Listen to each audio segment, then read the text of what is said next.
Hey guys, we got Arda here from our friends at Roll joining us. Arda, how you doing, man? Good I'm to good. finally catch up. Yeah. So I'm Arda. I'm from Roll. We are providing electric scooter sharing service to cities in Canada. Last year we launched in Kelowna, British Columbia. For 3 months we operated there. It was pretty good. This year we launched in Calgary. Everything is going well. We launched on May 25th. It's been 3 weeks since our launch, and we will be deploying more scooters. And yeah. Yeah, awesome. So that's one of the reasons we organized this, right? To get caught up. Richard came on to introduce Roll and his vision of the company Mm-hmm. and how we started that. But this call was to celebrate your foothold now in another Canadian city, Calgary. Getting Calgary's permission to launch your operation, that's huge, right? Yeah, So congrats on that. thank you. Can we go through the details of Yeah, how that came to be?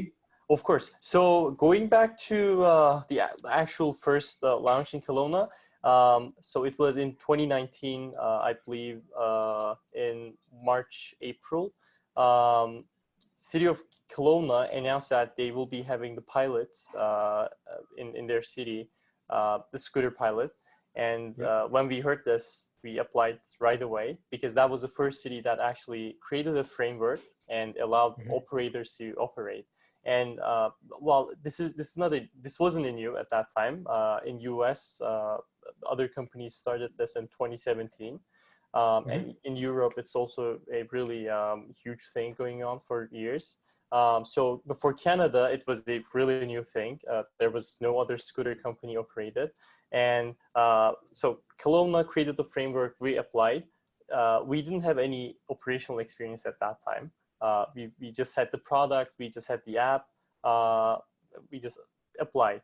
And we got an approval from the city, and they actually gave us a really good feedback, and they liked our proposal. Everything was perfect. And for Calgary, we actually applied to Calgary's framework before starting our operations in Kelowna. So again, we had no operational experience at that time either. And Calgary was the second city that announced and created this scooter pilot framework. I think it was a really good example because Calgary is one of the biggest cities in Canada. It's a major city. And this was a really good example for other jurisdictions like Toronto, Vancouver, Montreal, and other cities. And because they look at each other and they see how things are going on their cities. Because in US and Europe, there were some problems with the scooters. It was a parking issues, safety concerns, sidewalk riding. Those were the issues. But right now, most of them were solved thanks to technology. So we applied to Calgary's pilot. They liked our proposal again. Our product is different, and the city, both Kelowna and Calgary, they liked it. And how we communicate, how we created our proposal was different from other competitors. We have a different approach. We are a local Canadian startup. We are pretty flexible on everything, pretty much. And they asked us to do something, we provided. They asked for like extra thing, for example, we provided them. That was also like safety requirements, data requirements. We provided everything, and like all the communications was really good between us and the cities. Mhm. So that was a huge benefit for doing this as a startup, I would say. What was that process like? Like, how granular did you have to explain things? And was there many different touch points, or was it one person you had to deal with in the city? Yeah. Like, how was it So happening? there are that's usually the transportation department within the city, Yeah. and there's a division called active transportation, and they are usually working on bike lane infrastructures and bike lane projects, other bike share programs. And this Mhm. is relatively new, so they have a coordinator that is working on the scooter pilots. Mhm. So we had I think like 60-70 page proposal where we explain everything: the app, the product, user agreement, how we encourage safety, how we provide training to our customers, everything in details. And they review this. I think, you know, it's a really long proposal to read, but it's really a detailed kind of detailed review of how we operate, basically.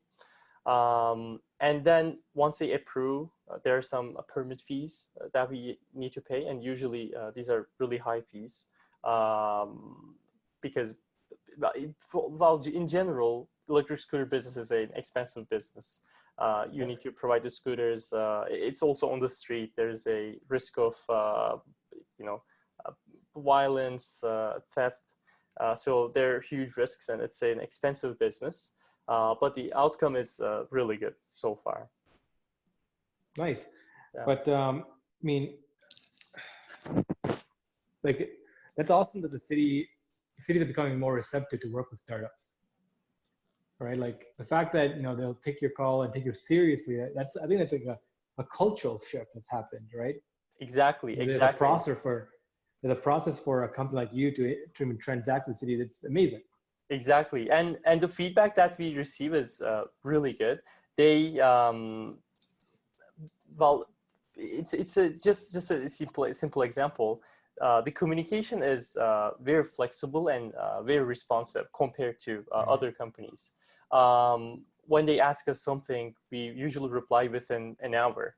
It's different for other operators, and we are a startup, but what we provide is actually a like a really you know, technical kind of, we have technical requirements, we have safety requirements, everything, and we can provide them with all these requirements.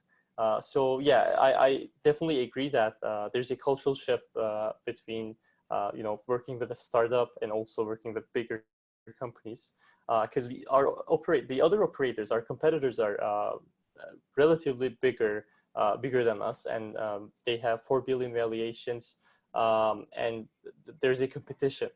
But when it comes to the, you know, city, they don't really see that difference, and in fact, it's better for them to work with a startup because we are more responsive and more responsible, since we are only focusing on like niche markets and not, you know, at a global scale. Yeah. Let's talk about COVID-19 and how that's affected you guys. Like, yes. I mean, I was so surprised to see this moving forward, because, you know, you would think like COVID-19 like would change or like change not just the market, but how people require transportation. You know, buses, like, you know, TTC in Toronto, like let go a lot of bus drivers, and other transportation networks let go of bus drivers. Like, how is transportation density? How is all these calculations change in your business? So transportation industry is one of the most affected businesses due to COVID. But now we're at a point where micromobility is actually rising, and it's at a point that we need the most, more than ever. When we look at the, you know, last year, the previous year, micromobility and scooters specifically, they were more like a first and last mile solution. But right now we are seeing that scooters are actually a mode of transportation now, not just like first and last mile, but for people living in urban areas like downtown Toronto. We can take scooters as just a transportation method, not just first and last mile problem. And TTC and other major bus and train companies, they are reducing their services. That means the buses, the train will be more packed, and people are actually changing their minds, and they're changing their habits about the whole, you know, transportation. And it's a really big change that we're seeing right now. People are changing how we move, basically. Right now, if you look at downtown Toronto, I see a lot of electric scooters on the street. There's a huge demand, as well as bikes. like people are using bikes. I've never seen this demand on bikes and scooters. Actually, yesterday, the Toronto mayor, he was talking about how they're going to expand their bike share network. Now they're going to include Scarborough and North York, York University area. And they're also working on creating a framework for a pilot in Toronto this summer, which is very excited. And to be honest, cities are being more progressive about active transportation because last year we attended the stakeholder meetings at the City of Toronto. They were not really, looking forward to the pilot because of the concerns, safety concerns, parking issues. But now we're at a point where they're actually, they really want it. And today, just a few hours ago, Ottawa Council approved a pilot again this year. I think it's going to start as early as July. And we're also hoping to launch there too, and in Ottawa, also in Toronto. The structure of the pilots here in Toronto is not really clear yet. It might be through the bike share fleet. They will just add a scooter fleet to the bike share, or it's going to be through the private operators. So it's not really clear in Toronto, but for Ottawa, it's going to be through private operators like us. So it's a really huge increase for micromobility. Yeah, I mean, as you're thinking about this, like I started like envisioning like the micromobility kind of future, like a potential future, right? As like people have embraced now, no, not just forced, but embraced working from home and remote working. Now it's about working from anywhere. Companies and businesses are looking into like, why do we need our offices? Why do you need to pay $30,000 a month and all this office space when we can have a distributed workforce, right? The companies, how they're forming are changing. So now people are no longer coming downtown or coming into these commercial areas. Then that affects the food industry because people are not going to these shops for lunch and not feeding them, right? Movie theaters and entertainment complexes and malls, it doesn't draw much density. The areas, people are not as mobile. They don't travel as much distances, but they'll still need to move within the space that they are as things change, right? So if I'm working from home and stuff, but I still need to grab groceries and move around, and if I don't necessarily want to own a car, and like, not necessarily want to get into a bus where there's like 30, 40, 50 people and more of a long haul kind of a transport.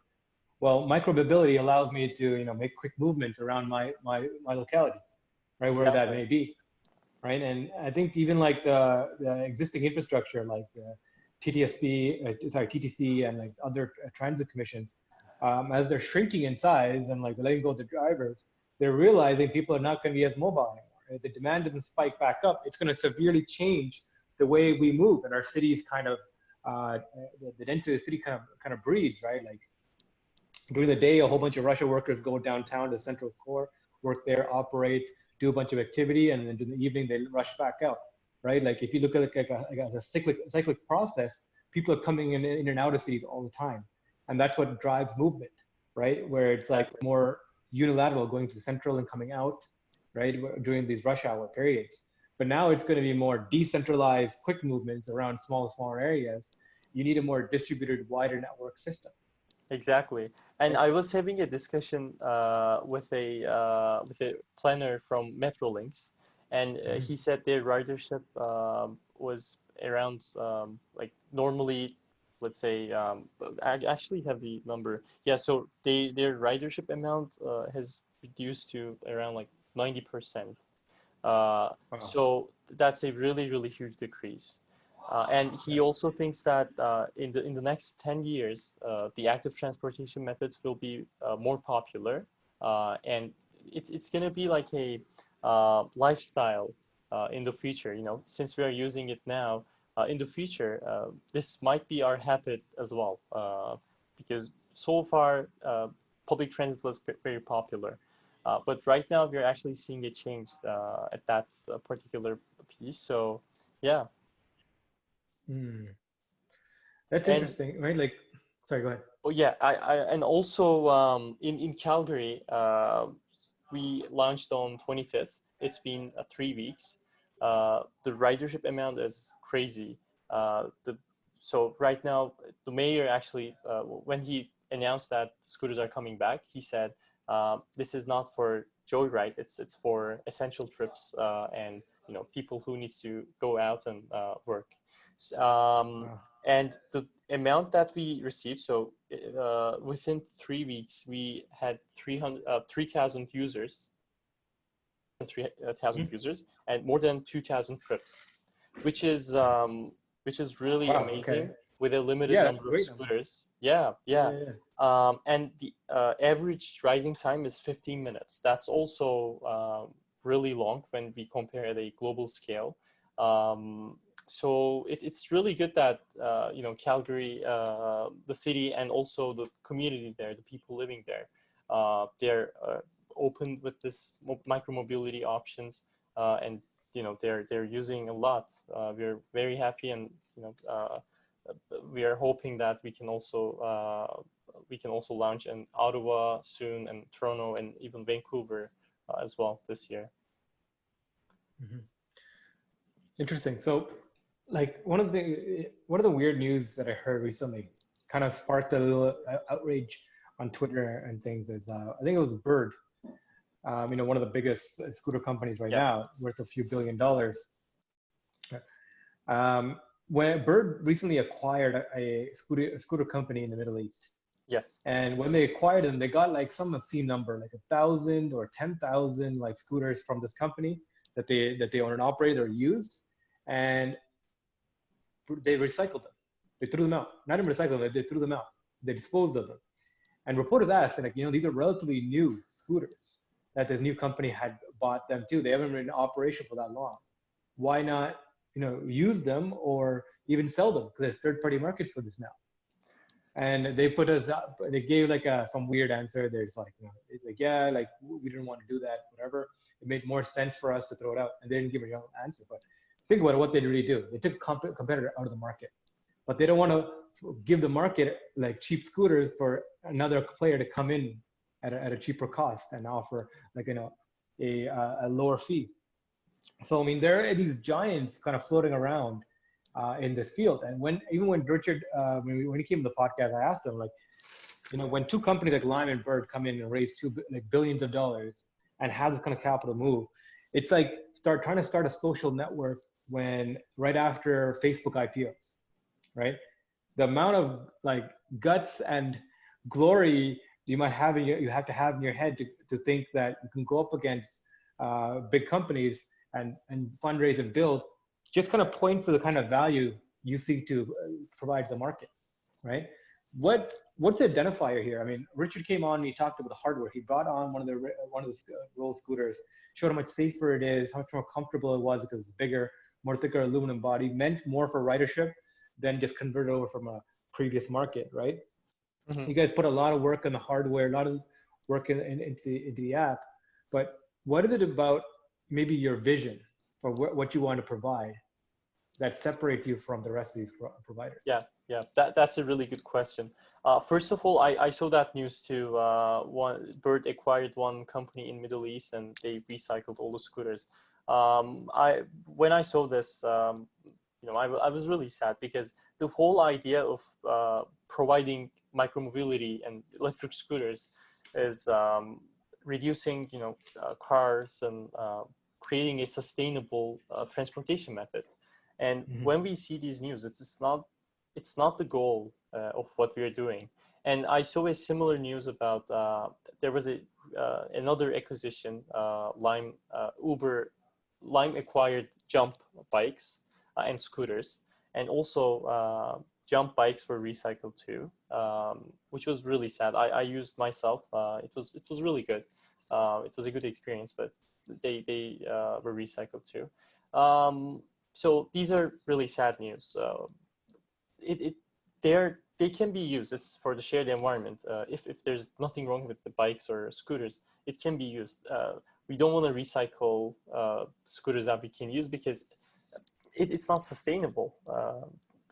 There's a manufacturing process.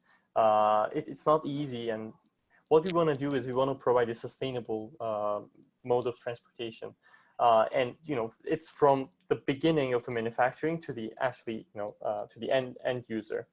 So our goal on the like when we look at the long-term goals, we want to keep our sustainable method. We don't want to waste our resources. We don't want to waste our scooters. We want to keep it sustainable.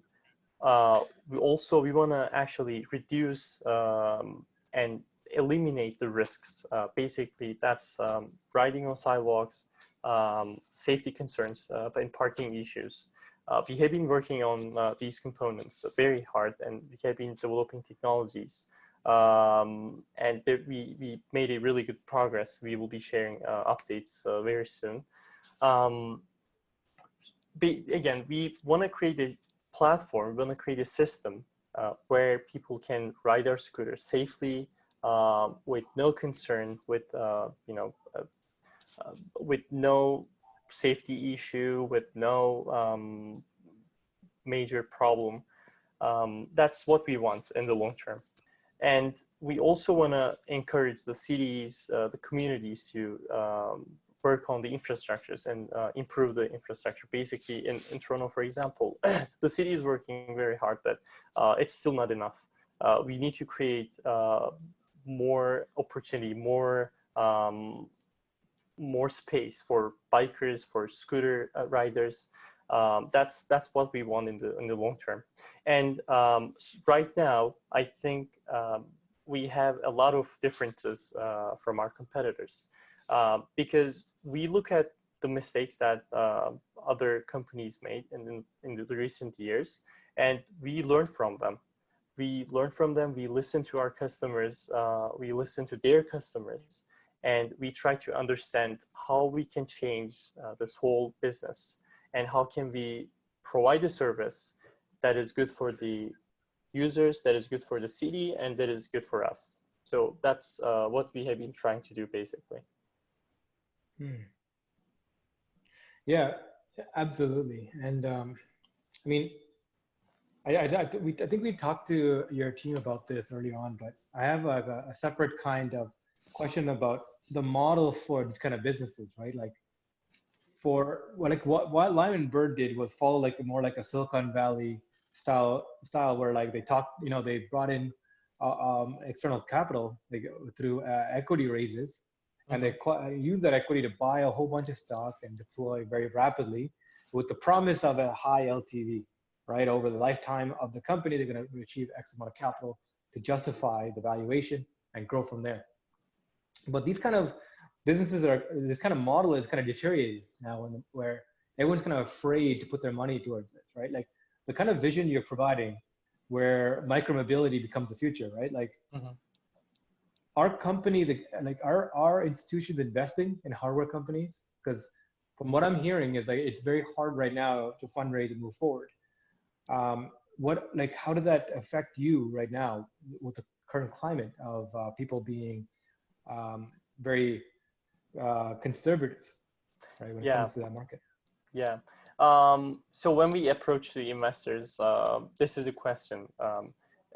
They're already the big companies, and they have really millions of dollars. Those investors are from Silicon Valley and other good investment companies, and they ask us, why should we invest in you? How are you different than other companies? And right now, with the COVID situation, it was really hard during the first few months of the COVID situation, and they were not really looking forward to investing because there was no transportation at that time.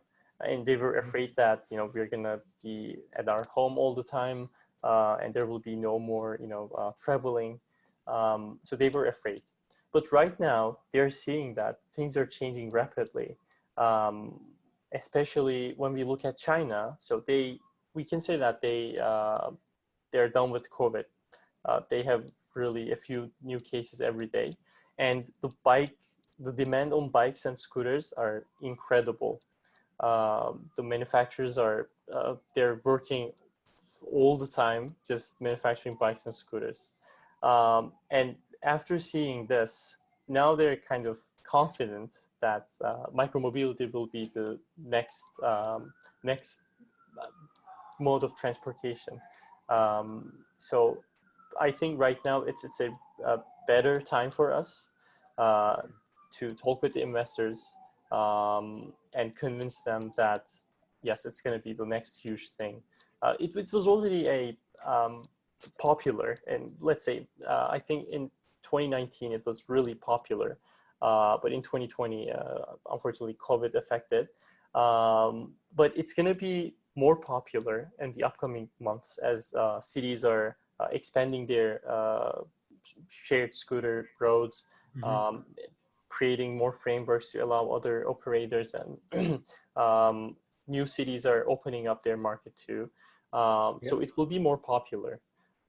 And I think the investors will now look at a kind of a different level, and they will see that yes, this is becoming a different, like this is going on a different path than they expected before. Yeah. Well, like this is an old idea that we discussed too about like it's like changing the fundraising model, right? Yes. It's like even though people are hesitant to put capital in something, to invest in something, people are looking for cash flow, right? I mean, people invest in businesses and things all the time for cash flow because there are people out there with capital, but they want to get something that they can provide enough interest or enough income to live off of.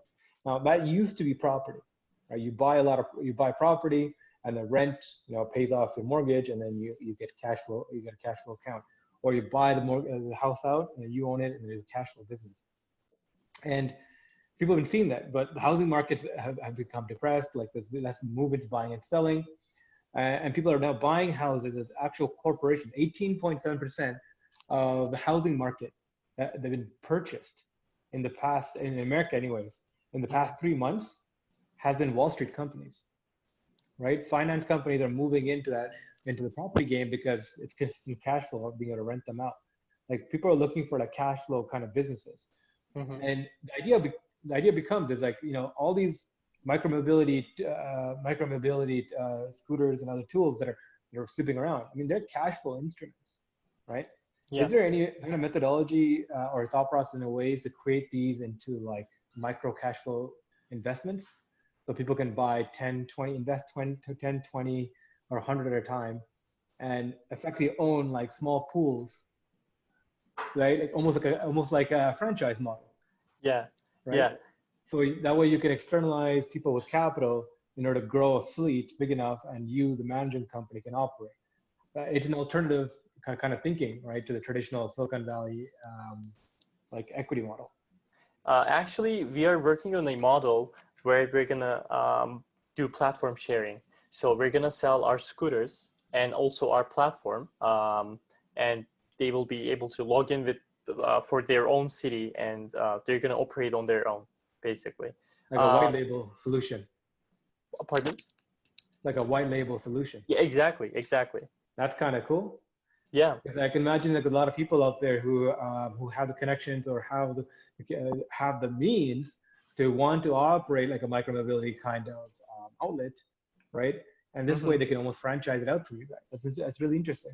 Yeah, and I think the best thing about this is bigger companies are not really operating in small communities. Because it's not really profitable when you look at the global scale. It's not community driven, yeah. It's not community driven. And for this platform sharing, I think it's a good idea for entrepreneurs from those smaller communities to just buy, let's say, 100 scooters or even maybe less, to just deploy that scooters on the street with their own platform. They can see, they can manage, they can just operate on their own, and it's really, it's not really expensive when you actually look at it. And also in terms of the investment, the profitability for the electric scooter business is actually, it depends on the scooter life cycle. From the past, and in 2018, 2019, the other competitors they were using I'm not going to give the brand name, but they were using a very popular brand, and it wasn't designed for shared environment. So they had to replace scooters on a monthly basis for 2 months, and that's why they weren't really profitable at that time. Now they're capital, yeah, exactly. And scooter business, you need a really huge initial investment. For at that time they weren't profitable. Right now they're changing their design. It's still not enough, but now it's better when we compare it to last year's. And when we designed our first scooter, this was our first priority. We created a scooter that would last up to 1 year, which actually changes the whole game in the electric scooter business. Wow. This is really interesting, right? Like, I hope I didn't surprise you into this. Like, are you ready to talk about this on air? Like, about this model? Yeah. Cool. So let's talk about that. So is this almost like is it like buying a franchise, like a white label solution? Well, do I own and operate a role, but as my own franchise, my own community, or can I label it as whatever I want?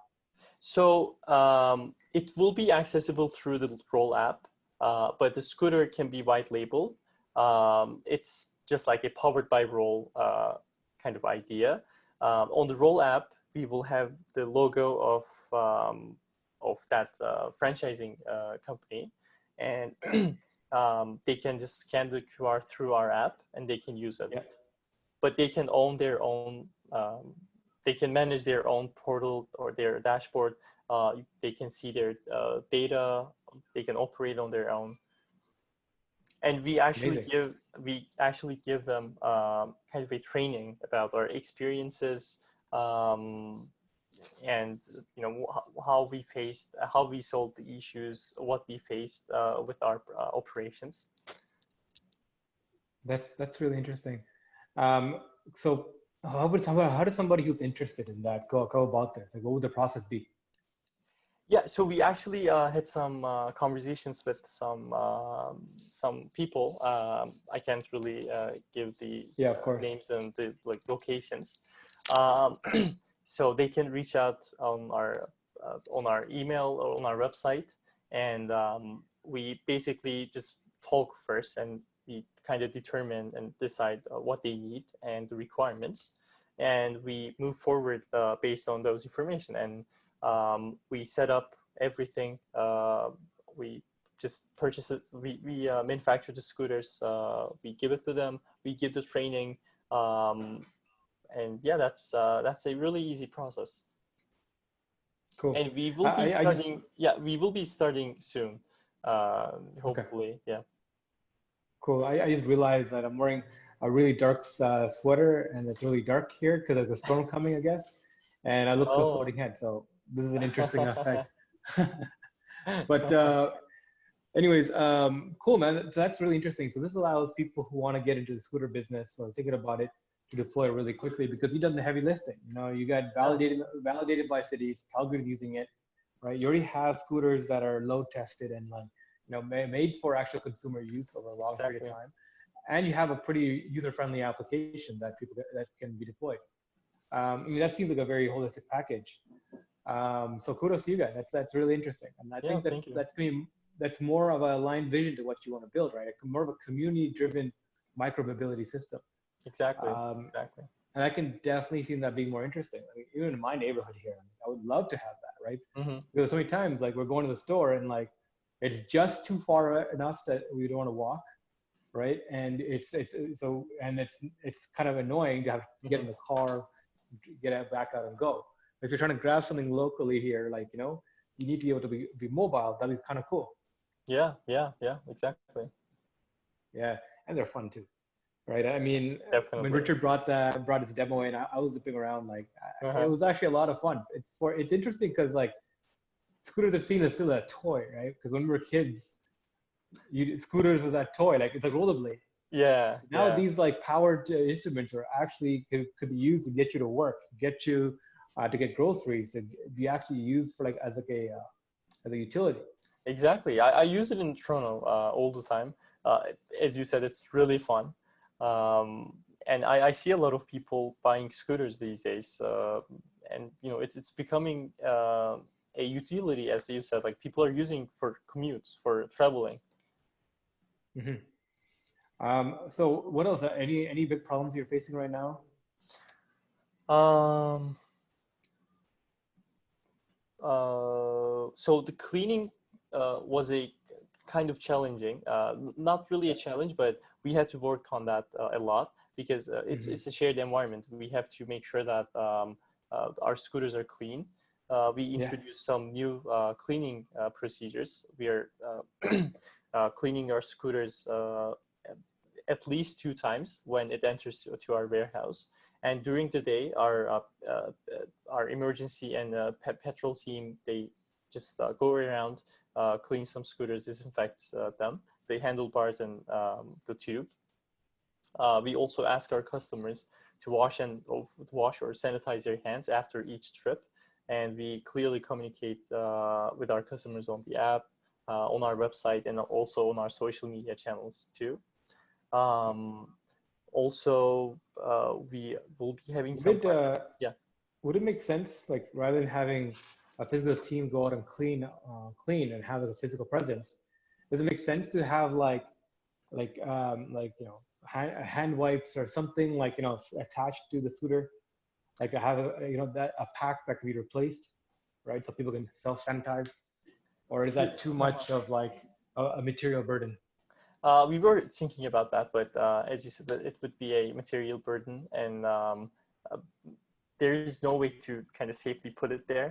Um, so we didn't really go with this idea. Makes But sense. yeah, instead we are asking our customers to wash or sanitize their hands after each trip, and we're telling them that we are not cleaning the scooters after every trip. So that's why we're encouraging them every time. And we're working with Alberta Health Services on this, and we are getting their advice on how to clean and the other practices that we should follow. Absolutely, absolutely. I mean, that's great, but another thing I'm like I wanted to bring up is that when you guys went from a super close knit, team that works side by side to each other to now being distributed, right? Yeah. Has like working from home or working from anywhere, has that helped you? Because since you're running a company that's distributed anyways, right, across multiple markets, right? How's that transition been, or were you guys already operating like that? It's really different. It has pros and cons. For personally, it's convenient for me. I don't really go to work. It's that commute time. Um, but we had some problems too. For interns, for example, we can't monitor them and we can't answer all the questions right away. So that was kind of a challenge for us. And also, we were working in a co-working space provided by UFD, and there was a community there too. We were able to talk, we were able to chat, grabbing a coffee. These are all luxury now, and I, I I prefer working in an office environment and talking with people, asking a question right away.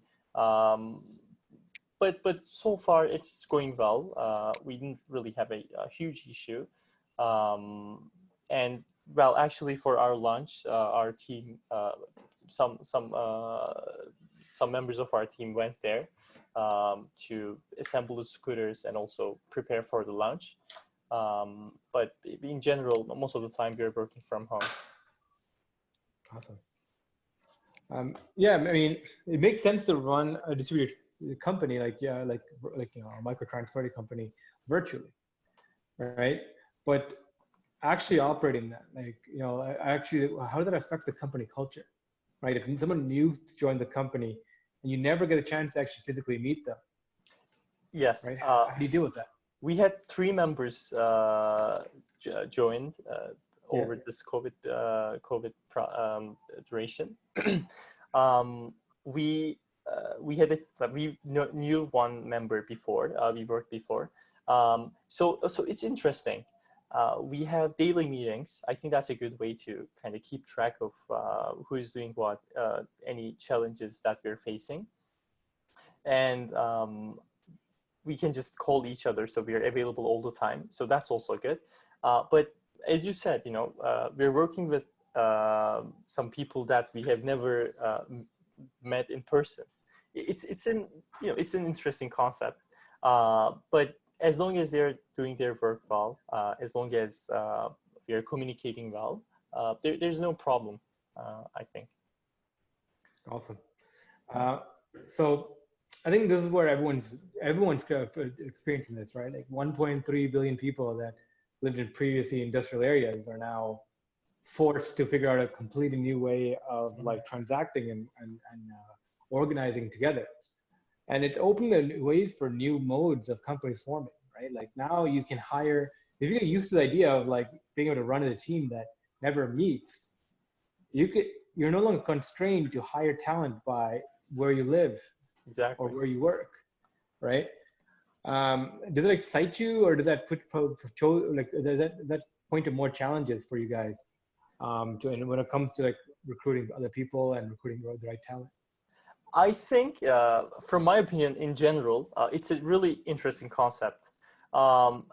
It was a challenge in the past. For example, there are really good talents from other countries, but just because you're living in another country, you didn't have a chance to work with that company. So that was that doesn't make sense. And I think that changed now. It's changing. Twitter, Facebook, they actually announced, also Shopify, they announced that this working from home might be the future. It's not just for post-COVID era, but it might be the future of working. For us, again, we don't need a physical location to kind of give the service to our customers. It's on the street, but our operational team, the ground staff, they have to be there. They have to collect scooters daily, and they have to clean them. So we still need that in-person component at some point, but not really. For us, we don't really need that, to be honest. But again, I prefer talking with people. I prefer grabbing a coffee and in the lunch break. Absolutely. Yeah. Yeah, and even like when you're working together and like randomly you take a break, they'll talk about other things, and like that's how ideas and like innovations form, right? There is a random interactions you have with colleagues. Yeah. And without like consistent touch points, like it's hard to bounce it or move an idea along. Yeah. Now you'd force to like plan for these things or plan for a discussion to make place, right? So I think it feels like it requires a lot more structured thinking, to be honest, right? So exactly. Rather than like force people to be in a room together 8 hours a day for 40 hours a week, that's usually how you got things done. People didn't necessarily work for the full 40 hours, but in the inter-exchanges and in between, like take a break and have conversations and all this, work gets done. Mm-hmm. And things get moved up and new ideas form, right? Like just because you're in an idea in an environment, but the new social contract is that, hey, you and I get to work from anywhere we want, right? Therefore, I get to value my time and structure it in any kind of way. So work and life is integrated. I can pick up my kids or run groceries or do things in the workday. But now we have to figure out a way to structure our ways of moving things forward. So now we have to be more structured and more methodological in our work time, right? Yeah. Hey, I need to bring in so-and-so in, and we need to bounce this idea and move this forward.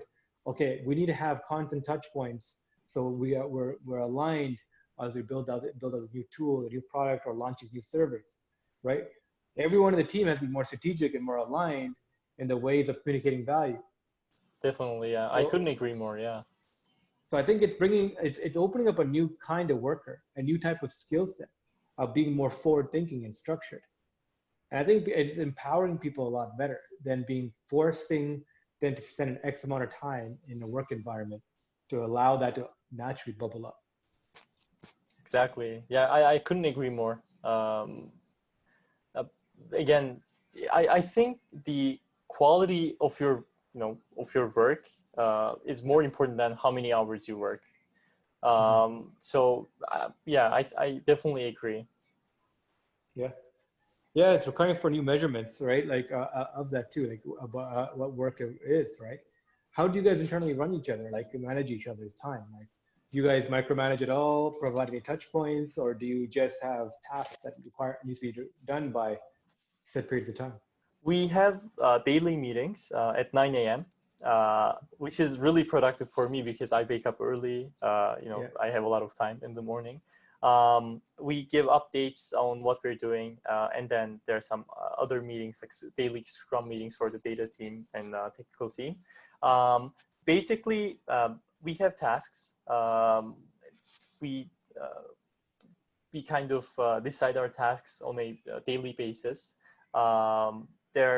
Sometimes there are some important tasks that we need to do, and we communicate several times within a day. Um, Other than that, it wasn't really different from what we did and when we were in person. Uh, we had weekly meetings at that time because we were all there. If we had a question, if we had a challenge, we could have just asked that at that time. And right now we have daily meetings to solve that issue, and we're always accessible to each other. If we are available, we can just call each other and ask about a problem or an issue. It's not a problem for us, to be honest. Okay. And so, like, talk about structuring, right? So you're saying like Yes. the daily meetings. Now, does everyone in the company, is it like a company-wide stand-up? It's more like a management team, it's like the co-founders. And I also have weekly meetings with the business analysts, members, and our interns. Other than that, for the technical team, we have daily Scrum meetings. That's also really important. And so it's more like an agile system. It was already agile before. We had daily meetings Yeah. with the technical team. And now it didn't really change because it was already agile. So I think we're moving towards an agile world now, Yeah. which I believe it's efficient. Um, so yeah, it's working well. Nice. How long did it take you to get that structure, or is it continuously evolving?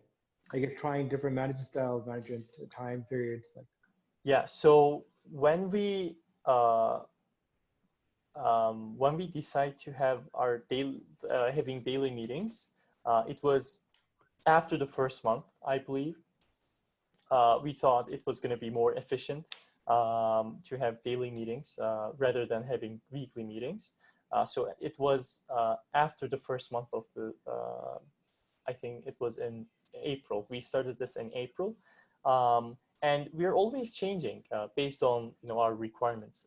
It was different before our launch in Calgary. Now it's different. It's more structured, I think. And every day things are changing rapidly. So we need to adapt as a startup. That's a really, really important thing to do. So we are always changing based on our requirements, based on our efficiency. And I don't think it's going to stop at one point. It's always going to change. perfect. Um, cool. I mean, absolutely. Ever evolving processes are important, but it's refreshing to see that you've established something that it seems like you're so happy with. Because everyone we're talking to, they're like trying new things still, and like they'll attempt new time periods. They're still trying to like figure it out. And when new people come into the company, then like things change, like changes dynamics. Yeah. Like people, you might have to create separate meetings for a separate team now, right? As they come forward. So managing growth in a virtual environment, I think that's an interesting thing too, because Yeah. everything structurally changes. Yeah. Especially when you're a founder and you need to jump into a team between all the different teams and everyone doing that. You're trying to foster an environment where ideas bounce along each other, right? Yeah. I think there's gonna also gonna lead to like new tools, right? New ways of like deeper ways of people interacting and communicating together. Do you guys use anything like Microsoft Teams or anything like online collaboration tools? We are using mostly Google Hangouts, Google Meets. They changed the name. Yeah, We use Zoom as well. We didn't really use Microsoft Teams, but it's pretty bad. yeah, Pretty there's bad. some. Yeah, I didn't have a experience with that. We are actually finding some new tools. There is Airtable that we recently found, and we are using that for our researches and business Mhm. analytics. Um, Other than that, we have been using Trello for a while for our assigning tasks and keeping track of the progress. Um, but yeah, we are always finding new tools based on, we have new requirements. We are working virtually now from home. So those tools are really powerful when it comes to keeping track of the progress. Yeah. Yeah. Okay. Cool. Yeah. So more than that, you personally, man, how you handling, month 3 of COVID? Yeah. Personally, I'm okay. I'm getting used to it. But like sometimes, for example, I went to the office last week. I picked up the scooter from the office. We had one there. And I realized, no one was there because the office is Mhm. closed. I just got a temporary access. I have a weird feeling. I was like we were here working all the time with other people. Now I'm seeing that empty, and it's been a while. We're working from home. Um, it was a weird feeling. I don't know how to express it. And also sometimes I think, like I used to go out with with my friends to eat, food outside. Now it's a really, luxury now. Yeah. So these things are, different when you think about it, but I'm getting used to it. I'm also taking courses as well. Uh, it's also interesting learning everything online. I actually like it. I like it better than in person. Um, it's more convenient. Yeah. It's really convenient. I feel it too. I say the exact same thing. I like it better, but it's so different, right? It's Like I different, of saw, course. yeah. Like I think the main thing I miss is just going out and eating with people, right? Like different people, Yeah, right? Like yeah. after you have had like like I've had like what 3 months now, almost solitary meals or just with the same people, the same family members. Um, like you just have realizing that there's a time where like almost every other meal or something you have with colleagues at work or friends that you hang out with or catching up with another friend or Mhm. even like a sales meeting or like a introduction meeting, right? That now we have our Zoom. You would, grab a coffee, grab a beer, grab a quick bite. Like there was all these touch points involving food that it was a blended experience. Mhm. And now it's been siloed out. Now you just eat food for the sake of it. You have communication just for the sake of it, right? Like the blended experiences factor is gone. Is now everything's been like atomized and like done just for the sake of that thing. Yeah, yeah. It's really interesting.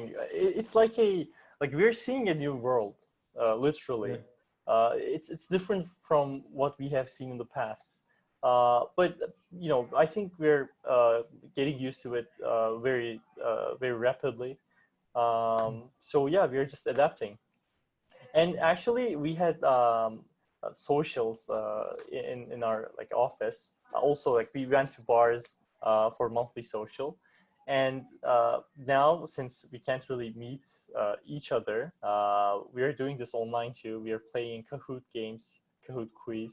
Also, we're gonna play the drawing and guessing game this Mhm. weekend. So yeah, we're always finding new ways to doing the things that we did in the Yeah. past uh, in the new modern way. So when do you think that things are going to go back to like exactly how they were as normal, right? Where things are more freely transacting? Is it going to be a year, 5 years, 10 years, or are things never going to go back completely the way they were? I think things are never going to go back as we used to, live. It's not because COVID will never end. It's because our habits are changing. Um, we're living in a completely different world now from what we had in like 4 months ago. Um, we changed a lot. Our interactions, like human to human interactions, are changing. Like we have, like I don't know how we're gonna handshake. Uh, like when are we gonna handshake again? So these are really interesting questions. But what I'm looking for is when young professionals or like even like young couples, like people start realizing, the professionals start realizing, especially when they have like, I think there's an age group, right? The yuppie age group, the young adult professionals. These are the ones with the most disposable incomes, right? They realize that they can go and work anywhere. Yeah. They don't have to be tied to like a high cost of living places like downtown Toronto, downtown New York, or that they can go into a third world nation, they can go to a resort area and live in these nice areas, you know what I mean, like almost like an Airbnb location, and operate out of anywhere, right? Like people thinking that they can go up north and live in a cottage environment, where the lake behind them, and like but they're still running a high performing startup, but like living as if like people did 100, 200 years ago, a slower, soft-paced lifestyle, but yet interconnected to a global marketplace. Yeah. So I agree, and not everything related to COVID are bad. Like I think this is a positive outcome, and there are like other things. It's simply, I think it's like changing in a way that is not really bad. And there are positive outcomes, like what you said. And yeah, like I think like it's more like a cultural change rather than like our interactions.